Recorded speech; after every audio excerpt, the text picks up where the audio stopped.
I come from the country of Tanzania, the capital city of Dar es Salaam. And we have lots of tribes there. The tribe that I belong to, 99% of the people are Islamic.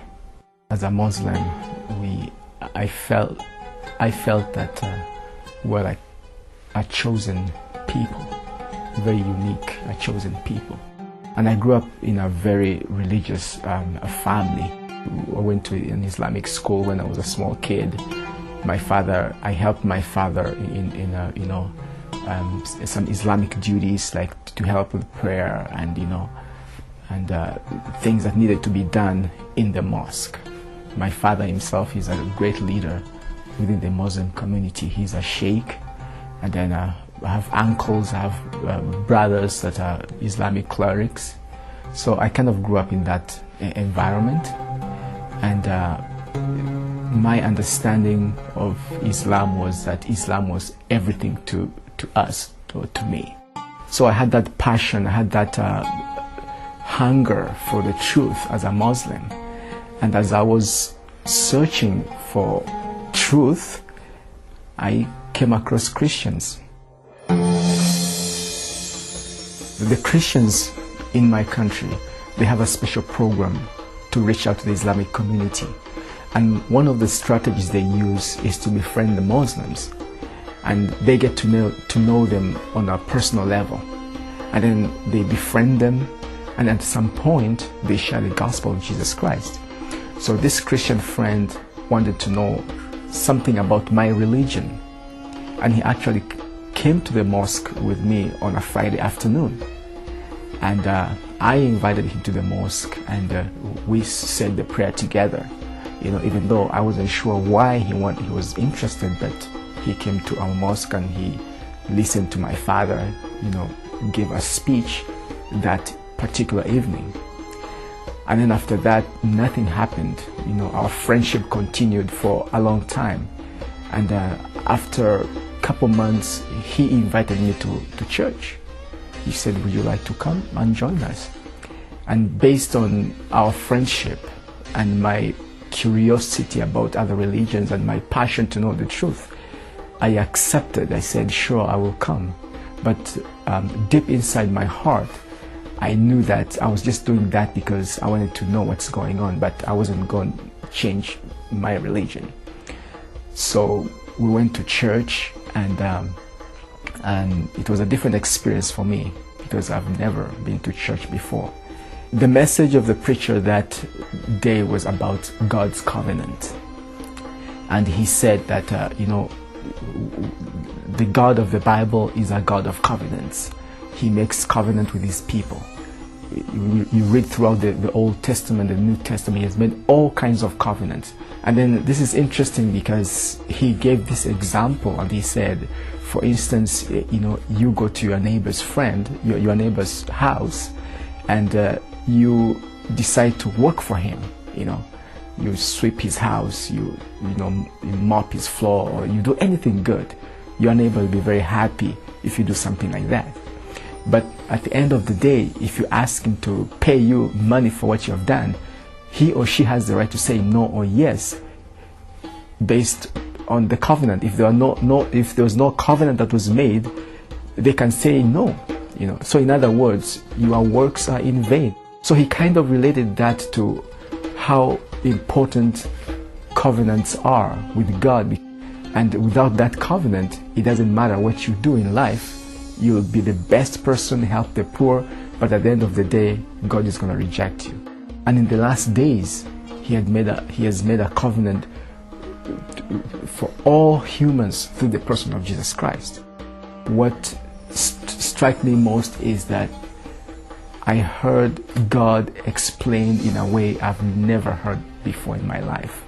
So it's like I had my own way of doing things. I go to the mosque, I hear people share in a certain way, but this was completely new. I've never heard anybody explain God from that perspective. This was different. This was different.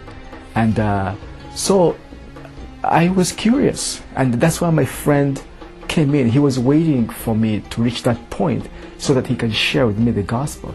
So he bought me a Bible, and we began to read the scriptures, from book to book, but most of the time we were arguing, exchanging ideas, and he would invite me to church. I'll go to church with him, but I didn't want my people to know, because, I didn't want anybody to find out. So after church, my friend would ask me and say, okay, what didn't you understand in church? And then I'll explain to him, I didn't understand this point. And then we'll engage ourselves in a lengthy discussion. And then it reached a point where, after 10 months, I slowly began to understand the mission of Jesus. Why Jesus and not any other person, And I can say that it was the work of the Spirit, because I didn't know everything, but that understanding of the mission of Jesus Christ began to sink in me, and I knew that I needed to know more about the Messiah. What helped me is that hunger for God was so strong in me as a Muslim in general, because I wanted to be a Muslim cleric. That was my goal. So after Christ was introduced to me, I knew that if life was to be meaningful, I have to believe in this Messiah, based on what my friends explained to me and based on what I read from the scriptures and the discussion that we had together, So I knew that if life was to have meaning, I needed to know this Messiah. And it just happened that it reached a point where I could not resist God anymore. I knew that it's Jesus that I needed.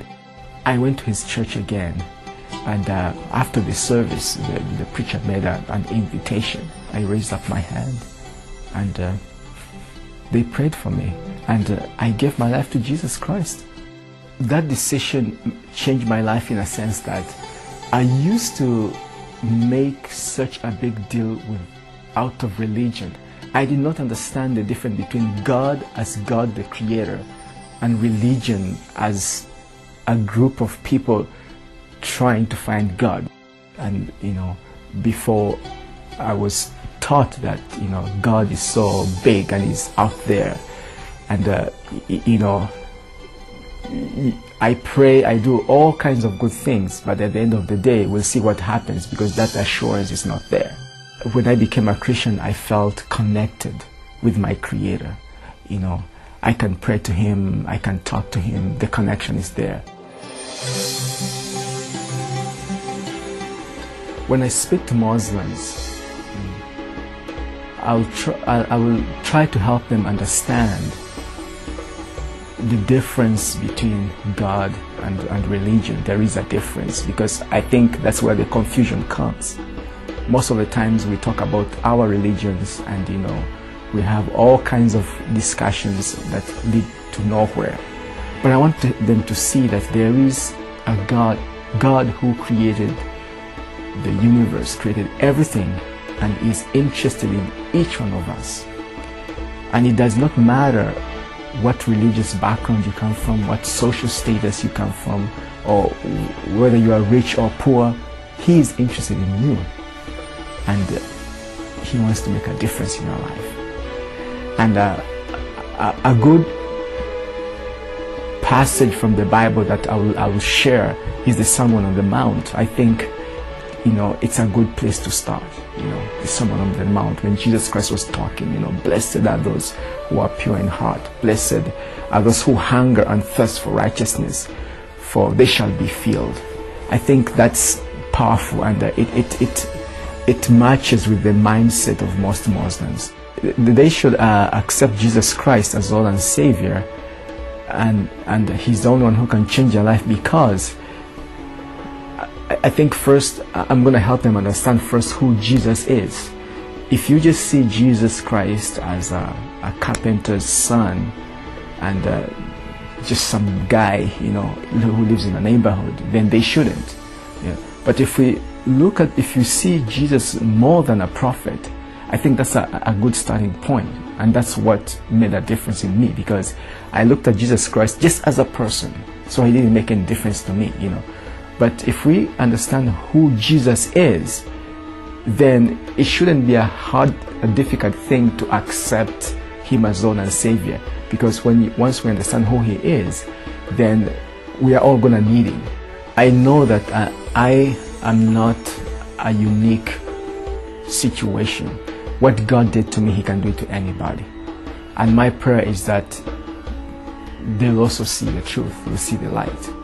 And I know that is possible because, if I came out of, that background and He pulled me out, He can do it to anybody. And that's my prayer.